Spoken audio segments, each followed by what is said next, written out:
ओम शांति। 4 दिसंबर 2023। बाबा के महावाक्य। मीठे बच्चे, सतगुरु का सहज वशीकरण मंत्र तुम्हें मिला हुआ है कि चुप रहकर माँ मेकम याद करो। यही माया को अधीन करने का महामंत्र है। प्रश्न: शिव बाबा ही सबसे भोला ग्राहक है, कैसे? उत्तर: बाबा कहते, बच्चे, तुम्हारे पास देह सहित जो भी पुराना कचरा है वह मैं लेता हूँ, सो भी तब जब तुम मरने पर हो। तुम्हारे सफेद कपड़े भी मरने की ही निशानी है। तुम अभी बाप पर बलि चढ़ते हो। बाप फिर 21 जन्मों के लिए तुम्हें मालामाल कर देते हैं। भक्ति मार्ग में भी बाप सबकी मनोकामनाएं पूर्ण करते हैं। ज्ञान मार्ग में भी सृष्टि के आदि मध्य अंत का ज्ञान दे त्रिकालदर्शी बनाते हैं। गीत: भोलेनाथ से निराला कोई और नहीं। ओम शांति। बच्चे भोलानाथ के सम्मुख बैठे हुए हैं। व्यापारी लोग कहते हैं, ऐसा कोई मत का मोरा माना कम बुद्धि वाला भोला हो जो 1000-2000 का माल लेकर हमको खूब धन देकर जाए। हे भगवान, हमको ऐसा ग्राहक मिलाओ। अब भोलानाथ बाप आकर बच्चों को आदि मध्य अंत का राज समझाए त्रिकालदर्शी बना रहे हैं। मेरे जैसा ग्राहक तुमको कभी मिल सकता है? तुम उनको अर्पण करते हो, भक्ति मार्ग में बहुत महिमा करते हो। भोलानाथ की महिमा होती है, तुम मात पिता हम बालक तेरे। वह आकर राजयोग सिखलाते हैं, राजाई देते हैं। बाप को कहते हैं, यह जो पुराना कचरा है वह हम आपके ऊपर बलि चढ़ाते हैं। आप हमको 21 जन्मों के लिए माला माल करते हो। सर्राफ होते हैं ना, मट्टा सट्टा करते हैं, कमीशन लेते हैं। यह भी कहते हैं, कचरा जो भी है देह सहित वह सब तुम्हारा लेता हूँ जब तुम मरने पर हो। यहाँ तुम ब्रह्मा कुमारियों के कपड़े भी सफेद हैं, जैसे कि तुम मरे पड़े हो। मरने वाले पर हमेशा सफेद चादर डालते हैं, कोई भी दाग ना हो। इस समय सबको माया का काला दाग लग गया है। इसको ही राहु का ग्रहण कहा जाता है। चंद्रमा पर भी ग्रहण लगने से काला हो जाता है ना, तो यह माया का ग्रहण भी सारे विश्व को काला कर देता है। इसमें तत्व आदि सब आ जाते हैं।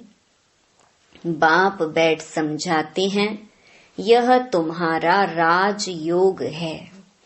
राजयोग से स्वर्ग में राजाई प्राप्त करनी है। तुम राजाओं का राजा बनते हो। नारायणी नशा रहता है। नर से नारायण बनते हैं। लक्ष्मी नारायण का राज्य होता ही है सतयुग में, तो जरूर मुझे अंत में आना पड़े। यह समय है भक्ति मार्ग का। भक्ति मार्ग में दर दर माथा टेकते धक्का खाते रहते हैं। भक्तों का रखवाला है भगवान, भक्ति का फल आकर देते हैं। सब भक्त तो हैं, परंतु सबको एक जैसा फल नहीं मिलता है। कोई को साक्षात्कार होता है, कोई को पुत्र मिलता है अल्पकाल के लिए। किस्म किस्म की मनोकामनाएं पूरी करता हूँ। दुनिया में यह किसको पता नहीं कि भगवान आया हुआ है राजयोग सिखलाने। समझते हैं वह द्वापर में आया तब राजयोग सिखाया होगा, फिर वहां नर से नारायण कैसे बनेंगे। अभी ही बाप तुम्हें राजयोग सिखलाकर राजाओं का राजा बनाते हैं। यहाँ तो तुम्हें सिर्फ चुप रहना है। मन मना भव यही सतगुरु का सहज वशीकरण मंत्र है। इस मंत्र में बहुत आमदनी है। यह माया को अपने अधीन करने का मंत्र है। माया जीत जगत जीत। भक्ति मार्ग वालों का है मन जीते जगत जीत। इसके लिए वह हठ योग आदि करते हैं, सो भी जगत जीत बनने के लिए नहीं करते हैं। वह तो मुक्ति के लिए करते हैं। बाप आकर कहते हैं, बच्चे देह सहित सर्व धर्मानि परित्यज्य। मैं फलाने धर्म का हूँ, फलाना हूँ, ये सब बातें छोड़ अपने को आत्मा समझ मामेकम याद करो। बस मैं जो मत दे रहा हूँ उस पर चलो।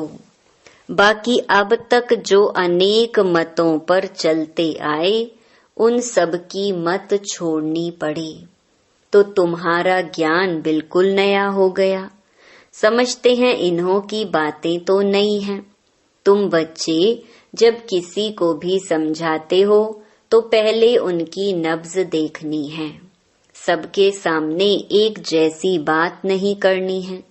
मनुष्यों की हैं अनेक मतें, तुम्हारी है एक मत, परंतु नंबरवार हैं। जो अच्छा योग में रहते हैं, धारणा करते हैं, वह जरूर अच्छा समझाएंगे। कम धारणा वाले कम समझाएंगे। कोई भी हो उनको एक ही सिंपल बात बताओ, भल गृहस्थ व्यवहार में रहते रहो, परंतु कमल फूल समान। तुमको मालूम है कमल के फूल को बाल बच्चे बहुत होते हैं और मिसाल भी उनका ही दिया जाता है। बाप को भी बाल बच्चे तो बहुत हैं। कमल का फूल खुद पानी के ऊपर रहता है, बाकी बाल बच्चे नीचे रहते हैं। ये मिसाल अच्छा है। बाबा कहते हैं गृहस्थ व्यवहार में रहो, परंतु पवित्र रहो। यह बात हो गई पवित्रता पर। सो भी इस अंतिम जीवन के लिए पवित्र रह मामेकम याद करो। रचना की पालना भी जरूर करनी है, नहीं तो हठ योग हो जाएगा। दुनिया में पवित्र तो बहुत रहते हैं। बाल ब्रह्मचारी तो भीष्म पितामह मिसल हो गया।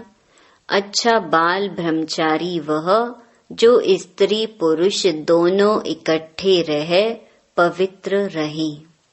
गंधर्वी विवाह की चर्चा तो शास्त्रों में भी है, परंतु कोई जानते नहीं है। यह तो बाप ही समझाते हैं। बाप कहते हैं, बच्चे अब काम चिता के बदले दोनों ज्ञान चिता का हथियाला बांधो। कैसा अच्छा काम तुम ब्राह्मण करते हो, प्रतिज्ञा करनी है पवित्र रहने की।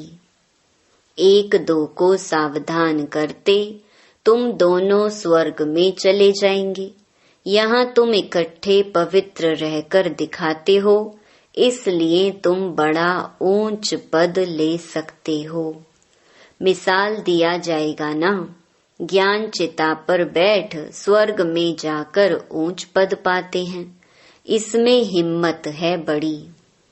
अगर पक्के हो चलते रहो तो पद बहुत ऊंच है। फिर सर्विस पर भी मदार है। जो बहुत सर्विस करेंगे, प्रजा बनाएंगे, वह पद भी अच्छा पाएंगे। बाबा मम्मा से भी ऊंच चला जाना चाहिए, परंतु जैसे बाबा कहते हैं वह दोनों क्रिश्चियन अगर आपस में मिल जाएं तो विश्व के मालिक बन जाएं। ऐसे जोड़ा कोई निकले जो माँ बाप से ऊंच जाए सो है नहीं। जगत अम्बा जगत पिता ही नामी ग्रामी है। इन जैसी सर्विस कर नहीं सकेंगे। यह निमित्त बने हुए हैं, इसलिए कभी हार्ट फेल नहीं होना चाहिए। अच्छा मम्मा बाबा जैसा नहीं तो सेकंड नंबर तो बन सकते हो। सर्विस पर मदार है। प्रजा और वारिस बनाने हैं तो यह अपनी बातें हैं नई। नई दुनिया रचने के लिए जरूर बाप को आना पड़े। वही रचयिता है। वह तो कह देते हैं परमात्मा नाम रूप से न्यारा है, परंतु ऐसा है नहीं। उनका भी कोई दोष नहीं। तकदीर में हो तो समझें। बहुत आते हैं जो समझते भी हैं कि बात तो बरोबर ठीक है। कोई कहे आत्मा का नाम रूप नहीं है, तब आत्मा नाम किसका पड़ा? आत्मा नाम तो है ना। तुम सबको बोलो यह राजयोग है। परम पिता परमात्मा संगम पर आते हैं। राजयोग जरूर संगम युग पर सिखाएंगे, तब तो पतित को पावन बनाएंगे। तो यहाँ की बात ही न्यारी है। बाप कहते हैं सिर्फ अपने को आत्मा समझो। बाप के पास जाना है, इसमें प्रश्न पूछने की कोई बात ही नहीं। कहते भी हैं कि हमारी आत्मा को ना दुखाओ। यह पाप आत्मा है, पुण्य आत्मा है। आत्मा के लिए कोई कह न सके कि उनका कोई रूप नहीं होता है। विवेकानंद जब राम कृष्ण के सामने बैठा तो उनको साक्षात्कार हुआ। देखा कि लाइट आई जो मेरे में प्रवेश हुई। ऐसे कुछ बात बताते हैं। तुम बोलो हमारा है राजयोग। इसमें देह सहित देह के सभी मित्र संबंधियों आदि को भूलना पड़ता है। हम आत्मा उनके बच्चे हैं। आपस में ब्रदरहुड हैं। अगर सभी फादर हो जाते तो फिर फादर ही फादर को प्रार्थना करते। अभी हम राजयोग सीख रहे हैं। यह है राजाओं का राजा बनने का योग। अभी तो राजाई है नहीं, तो समझाना है। हम शांति में रहकर सिर्फ शिव बाबा को याद करते हैं। अपने को शरीर से न्यारा समझते हैं। आत्मा कहती है मैं एक शरीर छोड़ दूसरा लेती हूँ। तो नॉलेज का संस्कार आत्मा में रहता है ना। अच्छा व बुरा संस्कार आत्मा में है। आत्मा निर्लेप नहीं है, यह समझाना है। आत्मा पुनर्जन्म में आती है। घड़ी घड़ी ऑर्गन्स लेना पड़ता है। आत्मा स्टार है, भ्रकुटी के बीच रहती है। आत्मा का साक्षात्कार हुआ तो उसने समझा इनमें इतनी ताकत है जो मुझे आत्मा का साक्षात्कार कराया। अब आत्मा तो भ्रकुटी के बीच में रहती है। साक्षात्कार किया ना किया फर्क क्या रहा। आत्मा खुद कहती है मैं स्टार हूँ, मेरे में 84 जन्मों का पार्ट है। अगर 84 लाख जन्म हो तो इतने संस्कार हो जो पता नहीं क्या हो जाए। 84 जन्म मान सकते हैं, 84 लाख तो मान न सकी। अभी हम पावन बन रहे हैं। बाबा ने हमें नर से नारायण बनने के लिए पवित्र बनाया है। यह बहुत अच्छा नशा चाहिए। तुम्हें कोई से भी डिबेट करने की दरकार नहीं। देह सहित देह के सब धर्म त्याग, अपने को आत्मा अशरीरी समझना है। भल हमने शास्त्र आदि पढ़े हैं, परंतु डिस्कस क्यों करें, जबकि बाप ने कहा है मामेकम याद करो, और दूसरा फरमान है गृहस्थ व्यवहार में कमल फूल समान पवित्र रहो। योग अग्नि से ही पाप नाश होंगे, भगवानो वाच है। भगवान भी परमात्मा है, उनको भी स्टार कहेंगे। बहुत पॉइंट्स हैं, एक समय नहीं निकल सकती। आसामी देख युक्ति से उठाना है। बोलो हम भी शास्त्र पढ़ते हैं, परंतु बाप का फरमान है कि सभी को भूल मामेकम याद करो। वह है निराकार। आत्मा को तो सब मानेंगे, विवेकानंद वाले भी मानेंगे। आत्मा तो सभी में है, जरूर उनका बाप होगा ना, जिसको परम पिता परमात्मा कहा जाता है। ये सब पॉइंट्स है ना। यह सिमरन करने से सदैव पॉइंट्स मिलती रहेंगी, स्टीमर भरता रहेगा। यह भी जैसे अविनाशी ज्ञान रत्नों का वखर सामग्री भरता है। पॉइंट्स नोट कर रिवाइज करो। यह है रतन, इनको धारण करने और लिखने का शौक चाहिए। अच्छी तरह से सबको समझाना है। आत्मा तो सभी में है, उनका नाम रूप नहीं है। ऐसे तो नहीं कह सकेंगे आत्मा का रूप है तो परमात्मा का क्यों नहीं है। उनको कहा ही जाता है परम पिता परमात्मा, परम धाम में रहने वाला। कितना बच्चों को समझाया जाता है, तो अब सर्विस करके दिखाओ। बाबा तो सर्विस पर इनाम देते हैं। कितना श्रृंगार कराते हैं ज्ञान रत्नों का। हम यहाँ के पदमपति नहीं बनना चाहते हैं, हमको तो चाहिए विश्व की बादशाही। अच्छा, मीठे मीठे सिकिलधे बच्चों प्रति माता पिता बाप दादा का याद प्यार और गुड मॉर्निंग। रूहानी बाप की रूहानी बच्चों को नमस्ते।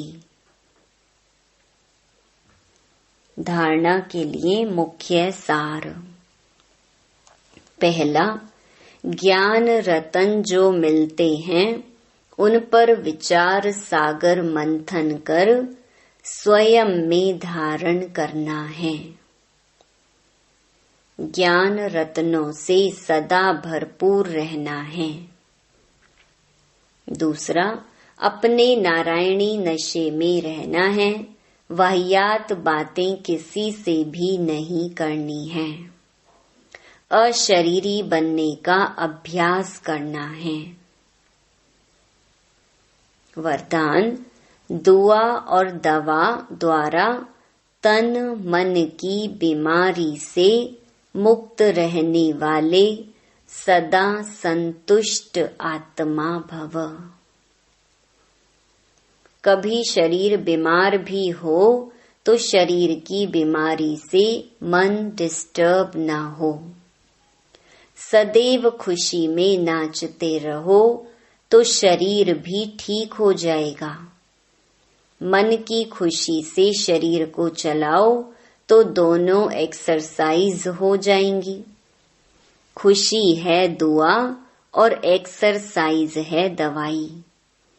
तो दुआ और दवा दोनों से तन मन की बीमारी से मुक्त हो जाएंगे। खुशी से दर्द भी भूल जाएगा। सदा तन मन से संतुष्ट रहना है तो ज्यादा सोचो नहीं। अधिक सोचने से टाइम वेस्ट होता है और खुशी गायब हो जाती है। स्लोगन: विस्तार में भी सार को देखने का अभ्यास करो तो स्थिति सदा एक रस रहेगी। मातेश्वरी जी के मधुर महावाक्य। परमात्मा की सद्गति करने की गत मत परमात्मा ही जानता है। तुम्हारी गतमत तुम ही जानो। अब यह महिमा किसकी यादगार में गाते हैं? क्योंकि परमात्मा की सद्गति करने की जो मत है वो तो परमात्मा ही जानता है, मनुष्य नहीं जान सकता। मनुष्य की सिर्फ यह इच्छा रहती है कि हमको सदा के लिए सुख चाहिए, मगर वो सुख कैसे मिले? जब तक मनुष्य अपने 5 विकारों को भस्म कर कर्म अकर्म नहीं बनाए, तब तक वो सुख मिल नहीं सकता। क्योंकि कर्म अकर्म विकर्म की गति बहुत गहन है, जिसको सिवाय परमात्मा के और कोई मनुष्य आत्मा उसकी गति को नहीं जान सकता। अब जब तक परमात्मा ने वो गति नहीं सुनाई है, तब तक मनुष्यों को जीवन मुक्ति प्राप्त नहीं हो सकती। इसलिए मनुष्य कहते हैं, तेरी गतमत तुम ही जानो। इनकी सद्गति करने की मत वो परमात्मा के पास है। कैसे कर्मों को अकर्म बनाना है, यह शिक्षा देना परमात्मा का काम है। बाकी मनुष्यों को तो यह ज्ञान नहीं, जिस कारण वो उल्टा कार्य करते रहते हैं। अब मनुष्य का पहला फर्ज है अपने कर्मों को सुधारना, तब ही मनुष्य जीवन का पूरा लाभ उठा सकेंगे। अच्छा, ओम शांति। ओम शांति।